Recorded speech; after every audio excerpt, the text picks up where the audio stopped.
वाहेगुरु वाहेगुरु वाहेगुरु वाहेगुरु। वाहिगुरु जी का खालसा वाहिगुरु जी की फतेह। गुरु पिता जिन सब किछ दिया, एह सोच तिन्हें समर्पित किया। Commemorating the 350th Prakash Purab of Dasam Pita, Tan Tan Guru Gobind Singh Ji Maharaj. Basics of Sikhi pay salutation to the 10th Master. The team went to the Delhi streets to find out what common people knew about Guru Sahib and how we could draw inspirations from the life and actions of Shah-e-Shehenshah. सिखों के 10वें गुरु थे। लोग बहुत ज़्यादा आस्था रखते हैं, plus समाज के लिए उन्होंने सोशल वर्क्स बहुत किए। I don't know really much about him, but I am familiar with the name. Courage, sacrifice, and bravery, of course. हमारे पिता। क्या बताऊं? मुझे नहीं पता। ਉਹਨਾਂ ਦੀ ਹਿਸਟਰੀ ਤੋਂ ਪਤਾ ਚੱਲਦਾ ਕਿ ਉਹਨਾਂ ਨੇ ਕਿੰਨੇ ਦੁੱਖ ਝੇਲ ਕੇ ਆਪਣੀ ਕੀ ਕਹਿੰਦੇ ਨੇ ਕੌਮ ਨੂੰ ਬਚਾਉਣ ਜੋਗਾ ਬਹੁਤ ਕੁਝ ਕੀਤਾ ਸੀਗਾ। ਉਹਨਾਂ ਨੇ ਆਪਣੀ ਜਾਨ ਤੱਕ ਦਾਅ ਤੇ ਲਾਤੀ ਸੀ। ਉਹਨਾਂ ਨੇ ਕੌਮ ਨੂੰ ਬਚਾਉਣ ਜੋਗੇ turban Sikki same turban hero Okay. Hero that's it. he is one of the gurus of the 10 gurus of Sikhs. As a god, he is treated as a god.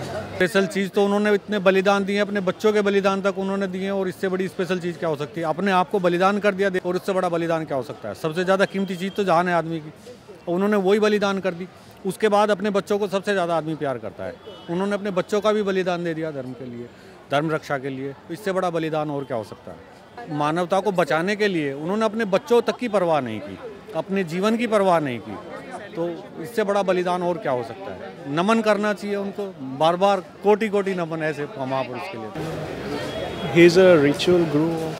Yes, I know that he was the 10th guru, and it was around I think 200 or 300 years ago during the Mughal era, and there was this conflict with Aurangzeb and all involving the 9th guru as well. First thought Kalgidhar Maharaj, दसम पिता। वो सिर्फ एक religion के लिए नहीं था, वो एक ह्यूमैनिटी के लिए एक एपिटम है हम लोगों के लिए। उन्होंने खालसा की स्थापना की थी, और वो 10वें गुरु थे। गुरु तेग बहादुर के वो बेटे थे, और उनका सिर कलम कर दिया गया था मुगलों के द्वारा। देखिए, मैं एक बात कहूँगा, I am a Hindu, but I not think difference between Hindu and Sikh. अगर गुरु गोबिंद सिंह ना होता तो आज शायद हिंदू ना होता।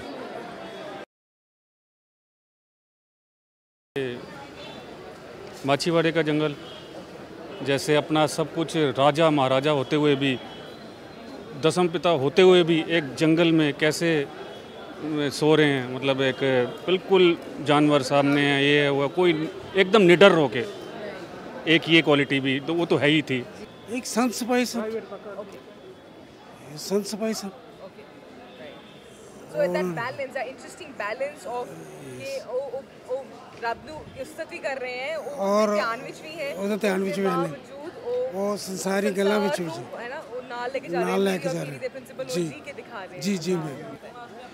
एक तो ये कि उन्होंने, उनके अंदर जो जज्बा था, एक करेज था कुछ करके करने का।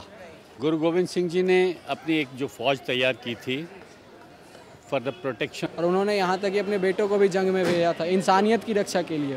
और उनका वो उद्देश्य नहीं था जैसे मुगलों का वो उद्देश्य था, वो मारते थे और दूसरे राज्य को अपनाना चाहते थे, लेकिन उन्होंने अपनी कौम के लिए ही नहीं बल्कि इंसानियत के लिए वो खड़े हुए थे, और उन्होंने अपने बेटे को भेजा। और उन्होंने बहुत अच्छे इतिहास, बहुत बड़े योग पुरुष के वो हैं। Humanity, like basically living for others. So a sense of compassion, that daya that Guru Sahib. True. जो आज का टाइम चल रहा है, जो हमारे ऊपर ये पो का महीना था जिसमें आज हमारी शहादतें हुई हैं, जो हमारे 4 साहिबजादे शहीद हुए हैं, वही टाइम सबसे ज़्यादा इमोशनल हमारे लिए और सबसे ज़्यादा इंस्पायरिंग भी है, आप कह सकते हो, जो हमें ज़्यादा इंस्पायर करता है और इमोशनल करता है। I mean, the 4 Sahibzade specially उन्होंने पूरा परिवार वार था अपना, all the kids, ਉਹਨੇ ਛੋਟੇ ਸੀਗੇ, ਅਸੀਂ ਤਾਂ ਲਾਈਕ ਉਹਨਾਂ ਜਿੱਦਾਂ ਕਹਿੰਦੇ ਨੇ ਨਾ, ਜੁੱਤੀ ਦੀ ਧੂਲ ਦੇ ਬਰਾਬਰ ਵੀ ਨਹੀਂ। I don't know if I'm saying it right, but that kind of thing. एक ही चीज़ है जो हमें इमोशनल करती है, वो है किस तरह से उन्होंने अपने 4 साहिबजादे अपने मारे थे हमारी सिक्की के लिए। एंड आज के टाइम पे देखा जाए तो उस चीज़ को कोई कंसीडर नहीं कर रहा। अल्लाह, गॉड, वाहेगुरु, परमात्मा, देखो गुरु एक ईश्वर का रूप है, साक्षात वो भगवान का रूप था जो धरती पे आई। ऐसे गुरु नानक देव भी ऐसी साक्षात धरती पे आई। यही दिल्ली का चांदनी चौक गुरु तेग बहादुर जी, तो इतिहास किसी से छुपा नहीं है। वही जो उनके अंदर जज्बा था, उसी जज्बा को उनके पढ़ के, उनकी जो फिल्म बनी हुई हैं, उससे वो जज्बा अपने अंदर लाने के लिए मैं तो यही समझता हूँ, है कि नहीं। वो फीलिंग जो थी उनकी औरों के लिए, वो फीलिंग हम अपने अंदर भी लाएं, क्योंकि उन्होंने हमारे लिए सेक्रीफाइस किया है, हम भी किसी के लिए करें। मैं समझता हूँ कि ये चीज़ें हमारे जो हिस्ट्री की बुक्स हैं या टेक्स्ट बुक्स हैं, उसमें भी ज़रूर होना चाहिए, क्योंकि जैसे बंदा बहादुर सिंह जी के बारे में लोग जानते ही नहीं थे, सिर्फ नाम ही पता था, लेकिन वो क्या उन्होंने क्या किया ये नहीं जानते थे। तो वो भी ये टेक्स्ट बुक्स में भी आनी चाहिए, मैं समझता हूँ, क्योंकि it's a great sacrifice. Sikhs ने जितना भी कुर्बानी की है, मेरे ख्याल वो जज्बा आम आदमी में नहीं मिलेगा, और वो किसी भी एक्सटेंट तक जाके प्रोटेक्शन देते हैं। I am really grateful. Yeah, there are numerous things.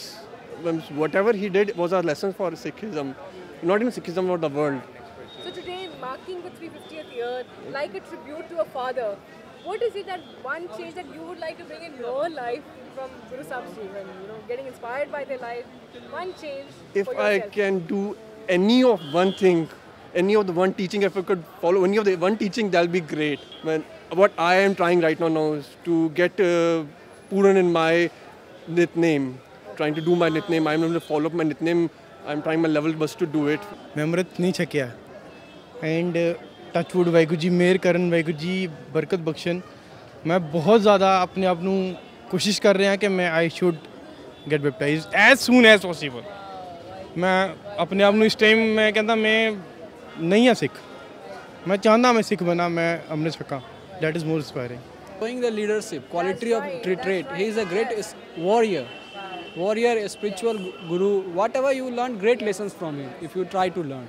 उनका मिशन था देग देग फतेह, जिसका मतलब है देग का मतलब है खाना, है ना। आज हम देखते हैं कितने लोग दुनिया में भूखे सोते हैं हर रोज। उन्होंने 350 साल पहले कहा ये हमारा फर्ज है, हमारा धर्म है कि हर इंसान तक खाना पहुंचे। और तेग का मतलब है हमारे पास अपनी freedom, political and social freedom, जो कि आज भी नहीं मिल रहा है, बहुत आज भी नहीं मिल रहा है। इवन कि आज हमारा कंट्री सबसे बड़ा democratic country in the world है, वहाँ अगर फ्रीडम की स्पीच नहीं है तो फिर then what you tells about Nigeria, Syria, there is in today's world there is dictatorship present there.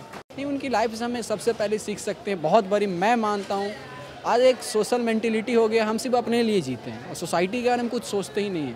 Even जो एक टॉप मोस्ट लेवल पे अपने आप को स्टेबलाइज कर दिए हैं, उन्हें सोसाइटी के जो लोअर बैकग्राउंड के लोग हैं उन्हें रीइंफोर्स करने के लिए स्टेप लेना चाहिए। ऐसे अगर हमारे पास भगवान ने अगर हमें दिया है तो क्यों ना अगर हम आज उन्हें क्यों ना हम जो बच्चे पढ़ नहीं पाते, इवन सबसे बड़ी बात है एजुकेशन जो सबसे आज भी नहीं मिल रहा है, जो कि राइट टू एजुकेशन हमारा कॉन्स्टिट्यूशन भी कहता है, फंडामेंटल राइट्स भी नहीं मिल रहा है, तो हमें तो इसके लिए लड़ना चाहिए, आवाज़ उठानी चाहिए, क्योंकि सिर्फ गवर्नमेंट के स्टेप लेने से अब कुछ नहीं हो सकता। एब्सोल्युटली अगर हम नहीं इनिशिएटिव लेंगे तो फिर तो कुछ होने वाला है नहीं। एक और चीज़ कहना चाहता हूँ, इसका आप अगर क्लियर इफेक्ट देख सकते हैं। आज अगर आप देखो सिख कम्युनिटी वर्ल्ड में कोई बहुत बड़ी कम्युनिटी नहीं है, लेकिन ये फर्स्ट एक ऐसी कम्युनिटी है जो अपने पे मेहनत पे कमाना जानती है। You even feel strange that no beggars are Sikh, या except Sikh is the only community because they know how to earn money, they do hard work, and they are the most person who donates for the society, who works for the society. They are the true honest guy. That's why they just in carrying trait from the Guru Gobind Singh. That's the original trait. Their blessing. सिखों के तो देखो जहाँ से गुरु नानक देव जी का शुरू हुआ है, सबसे पहले सच्चा सौदा उनका, मैं तो 4th क्लास में था, 4th स्टैंडर्ड में, तब से उनका फैन हूँ। मैं बाई कास्ट वैसे त्यागी हूँ, ब्राह्मण है, अच्छा जी, लेकिन मैं उनसे सिखों के तो सारे गुरुओं से, खासकर गुरु गोविंद सिंह और गुरु नानक जी से बहुत ही ज़्यादा प्रभावित रहा। और मैं ब्राह्मण होते हुए आपको मैं अभी भी पग बांधता हूँ। मैं इतना प्रभावित हूँ कि मैं कैप तो ये वैसे लगाता हूँ, लेकिन मैं पग बांधता हूँ। हाँ, तो मैं तो इतना प्रभावित हूँ उनके लाइफ स्टाइल से। वो सच्चा सौदा जब पढ़ा और उसी दिन से, और फिर उसके बाद तो बहुत, मैं गुरुद्वारे भी जाता हूँ। भाई साहब मेरे साथ होते हैं, बड़े भाई हैं, दोस्त हैं मेरे। तो जब भी हम एक फ्री टाइम होता है शांत हो, तो हम गुरुद्वारे भी जाते हैं। तो बहुत ही ज़्यादा प्रभावित हूँ। और ये तो है सिखिज्म में जो भी उन्होंने गुरुओं ने बताया ना, गुरबाणी में जो भी कुछ बताया है गुरु ग्रंथ साहब में, उसका कहीं वर्ड में जवाब नहीं है। ऑल वर्ड उसका कोई जवाब नहीं है कहीं भी। हमने गीता भी पढ़ी है, रामायण भी पढ़ी है, सब कुछ पढ़ी है। देखो वो आदिकाल से वो बहुत लंबा सब्जेक्ट हो जाएगा, लेकिन जो गुरु ग्रंथ साहब में जो कुछ भी उन्होंने उच्चारण किया है वो बहुत लाजवाब है। और उन्होंने उसको जिया है, उच्चारण नहीं, उन्होंने उस चीज़ को जिया है। हाँ हाँ।